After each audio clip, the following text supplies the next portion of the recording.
재건축 조합의 먹이 사슬식 부패 고리가 적발됐습니다. 이권을 대가로 금품을 주고받은 11명이 기소됐습니다. 공공기관에 부정부패를 신고하고 신원이 노출된 내부 고발자 3명이 해고됐습니다. 어찌된 영문인지 취재했습니다. 경남적 투자 유치에 가속도가 붙으면서 올 상반기에만 1조 1,000억 원을 넘어섰습니다. 한국항공우주산업이 정부의 차세대 중형 위성개발 1단계 사업에 우선협상 대상자로 선정됐습니다. 향후 우주사업 분야 강화가 예상됩니다.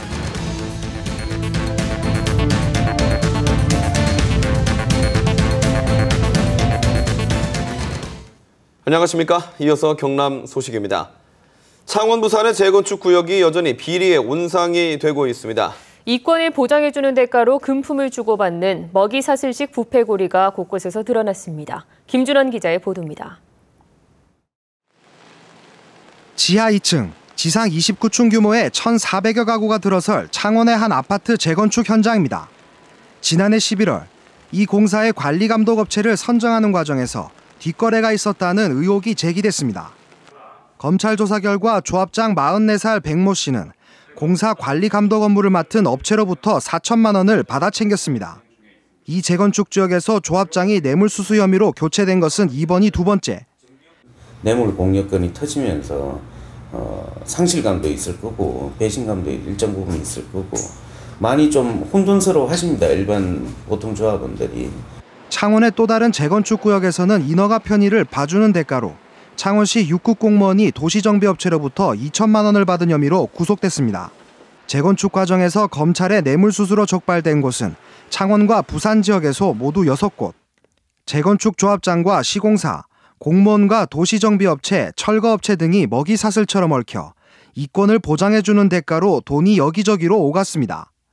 일부 임원들로 결정되는 재건축 조합의 폐쇄적인 의사결정 구조가 문제였습니다. 많은 조합원들이 있습니다만 실제적으로 조합 일을 보는 사람들은 조합장을 비롯한 조합 임원 소수에 한정되어 있습니다. 중요한 의사결정은 그런 소수가 투명하지 못한. 검찰은 뇌물수수 혐의로 조합장 백 씨와 공무원 김 씨 등 8명을 구속 기소하고 뇌물을 준 업체 대표 등 3명을 불구속 기소했습니다. KBS 뉴스 김준원입니다. 공공기관에 부정부패를 신고하면 법적으로 신원을 보호받을 수 있도록 돼 있지만 일부 제도적 허점 때문에 불이익을 당하는 경우가 있습니다. 자치단체의 보조금을 횡령한 임원진을 고발하고서 신원이 노출된 내부 고발자 3명이 해고됐습니다. 어찌된 영문인지 차주하 기자가 취재했습니다. 지난 2007년부터 창녕군 생활체육회 생활지도자로 근무한 임모 씨. 생활체육회 임원진이 강습을 하지 않고도 허위 서류를 꾸며 지자체 보조금 150여만 원을 빼돌린 사실을 경찰에 고소했습니다. 하지만 고소 열흘 뒤 임 씨에게 돌아온 건 해고 통보였습니다. 내부 고발자 신원이 유출된 겁니다. 지도자에 대한 근익을 저희들이 찾기 위해서 신원보호 안 돼서 많이 안 했을 겁니다, 아마. 고소는 안 하고 아는 것 때문에 지금 계속 지도 생활하고 있고 편안하게 지내고 있을 텐데. 임 씨는 노동위원회의 구제로 복직됐지만 올봄 계약이 해지돼 사실상 또 해고됐습니다. 내부 고발에 동참한 생활지도자 2명도 계약이 종료되긴 마찬가지. 생활체육회 측은 내부 고발자가 누구인지 안 건 맞지만 보복 인사는 아니라고 주장합니다. 규정에 따라서 그래서 배점을 했고 고소고발 사건은 저희들이 아예 배점하는데 가만하지 않았습니다. 경찰서 직접 가서 알았습니다. 현행법상 공공기관의 부패나 민간 분야의 공익 침해 행위를 신고하면 수사기관 등으로부터 신원을 보호받습니다. 하지만 생활체육회처럼 지자체 보조금으로 운영되면서도 공공기관으로 분류되지 않거나 민간 분야 신고 내용이 180개 법률에 포함되지 않으면 공익신고로 간주되지 않아 신원을 보호받지 못합니다. 우리는 그런 걸 내부 고발이다 그렇게 칭 안 합니다. 안 하고 그냥 고발 고소 그렇게 칭하지. 저희들이 이야기하는 건 아니에요. 지난 2013년 내부 고발 55건 가운데 실제 부정부패가 드러난 경우는 40건에 달했습니다. 하지만 이 내부 고발자 42명 가운데 절반 이상이 파면되거나 해임됐습니다. KBS 뉴스 차주합니다. 경남적 투자 유치에 가속도가 붙고 있습니다. 올해 상반기에만 1조 1,000억 원을 넘어서 지난해 실적에 육박하고 있는데요. 국가산업단지 등이 가시화되면 경남 투자는 비약적으로 늘 것으로 예상됩니다. 천연수 기자의 보도입니다. 광양만권 경제자유구역 하동 갈사만 일대입니다. 이곳 265만 제곱미터의 대규모 레저단지가 들었습니다.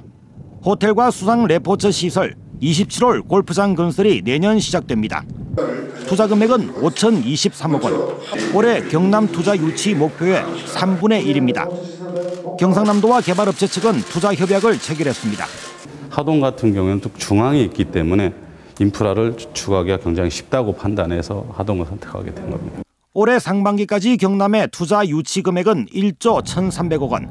지난 2012년 처음으로 1조 원대를 돌파한 이후 경남의 투자 유치는 연간 10에서 20%의 성장세를 이어가고 있습니다. 향후 5년 동안 경남의 투자 유치는 폭발적으로 늘 것으로 예상됩니다. 당장 올해 진해 글로벌 테마파크가 복합 리조트 단지로 지정될 경우 3조 원대의 투자가 들어오게 됩니다. 거제 해양 플랜트, 진주 사천 항공, 밀양 나노융합 국가산단 조성이 시작되면 경남에 이루어지는 투자는 수십조 원에 달할 것으로 예상됩니다. 일본 기업들과 또 탈중국하는 동남아 기업들이 우리 지역에 대해서 굉장히 많은 관심을 가지고 있습니다. 그런 기업들을 적극적으로 투자 유치하도록. 2010년 초반까지 타 시도에 비해 규모가 작았던 경남의 투자 유치에 가속도가 붙으며 지역 발전에 기대감이 커지고 있습니다. KBS 뉴스 전현수입니다. 한국항공우주산업 카이가 정부의 차세대 중형위성개발 1단계 사업의 우선협상 대상자로 선정됐습니다. 카이는 이번 사업을 계기로 인공위성과 한국형 발사체 개발에 박차를 가하기로 했습니다. 최세진 기자가 보도합니다. 1조 원이 투입되는 차세대 중형위성 개발 사업은 2025년까지 위성 12기를 개발해 발사하는 것입니다. 국가 주도로 진행됐던 기존 위성 사업과 달리 민간 기업이 개발을 주관하는 점이 지금까지 위성 개발과는 다릅니다. 전체 3단계 사업 가운데 카이는 1단계 사업의 우선협상 대상자로 선정됐습니다. 카이는 한국항공우주연구원의 위성 개발 기술을 이전받아 2020년까지 500kg급 표준 위성 플랫폼과 중형 위성 2기를 개발하게 됩니다. 특히 표준형 위성 플랫폼을 개발해 위성의 경쟁력을 확보하고 수출까지 하는 것을 목표로 하고 있습니다. 본체를 표준화시킴으로 해서 개발 기간을 단축시키고 또 개발 비용을 절감할 수 있는 그러한 경쟁력 있는 위성 개발이라고 보시면 되겠습니다. 카이는 이번 사업을 계기로 우주 사업 분야의 확장을 계획하고 있습니다. 지난해 위성과 발사체 등 우주 사업에서 147억 원의 매출을 달성한 카이는 오는 2024년에는 20배 이상 증가한 3,500억 원의 매출 달성을 목표로 하고 있습니다. 우주 사업 인력도 현재 100명에서 320여 명으로 3배 이상 늘릴 계획입니다. 전 세계적으로 약 22조 원의 시장 규모를 형성하고 있는 위성 제작과 발사 서비스 시장에 카이가 독자 개발 능력을 갖추고 진입할 수 있을지 주목되고 있습니다. KBS 뉴스 최세진입니다. 진주시가 추진하는 뿌리산업단지 조성 사업이 속도를 내고 있습니다. 지역 제조업의 경쟁력을 높일 새로운 산업단지로 기대되는 만큼 입주 희망 기업들의 관심이 높습니다. 보도에 황재락 기자입니다. 정밀 가공 기술을 이용해 산업 부품의 틀을 만드는 금형산업. 철을 다듬고 강도를 높이는 소성 가공과 열처리 기술은 제조업 밑바탕이 되는 뿌리 산업으로 국내 시장만 94조 원 규모입니다. 지난 2011년부터 시작된 진주 뿌리산업단지 조성 사업. 지난해 동남권 유일 뿌리산업 특화단지로 선정된 데 이어 지난 5월 산업단지 승인을 받았습니다. 처음 열린 뿌리산단 설명회에는 100여 개 제조업체 관계자가 참석해 높은 관심을 나타냈습니다. 인근 항공 국가산업단지와 시너지 효과가 기대되는 데다 시제품 생산과 기술 연구를 지원하는 뿌리산업 기술지원센터와 협력사업, 저렴한 분양가 등이 이유로 꼽힙니다. 동남권의 뿌리산업으로서는 가장 중심이 되는 그런 산업단지로서의 탁월한 입지 여건을 구비하고 있다. 입주 희망 기업들은 취득세 추가 감면 등을 요구했습니다. 다 지역에서는 100% 감면입니다. 취득세 등록세. 그런데 유일하게 경상남도만 75% 감면을. 진주시는 올해 하반기 토지 보상과 분양 절차를 시작해 내년 4월 산업단지 착공에 들어갈 계획. 진주 뿌리산업단지가 경남 서부권 제조업 발전에 새로운 활력이 될지 주목됩니다. KBS 뉴스 황재락입니다.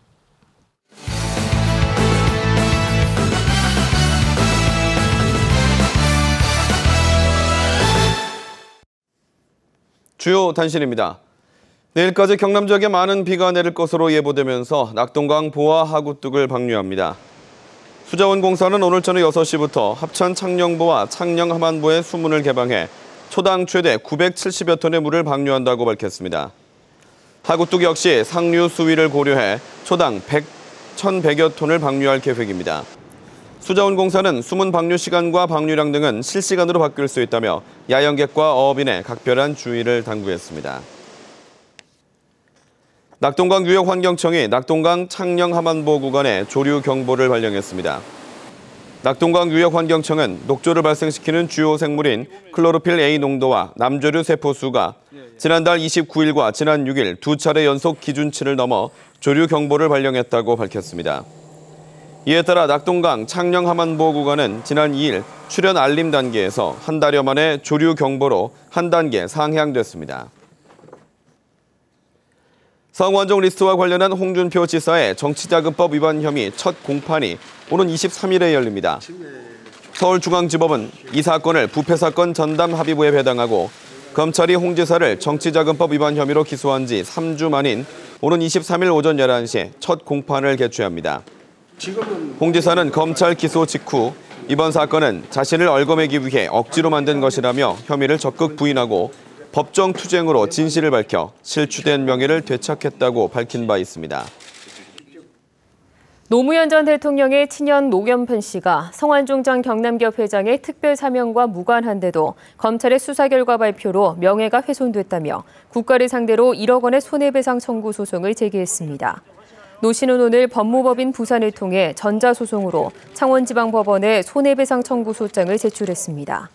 노 씨는 소장에서 성 전 회장이 2005년 1차 특별 사면 당시 청탁을 받았거나 대가로 3천만 원을 수수하지 않았는데도 검찰이 청탁이나 대가가 사실인 양 공소시효가 지나 기소할 수 없다고 발표한 것은 허위 사실에 의한 명예훼손에 해당한다고 밝혔습니다.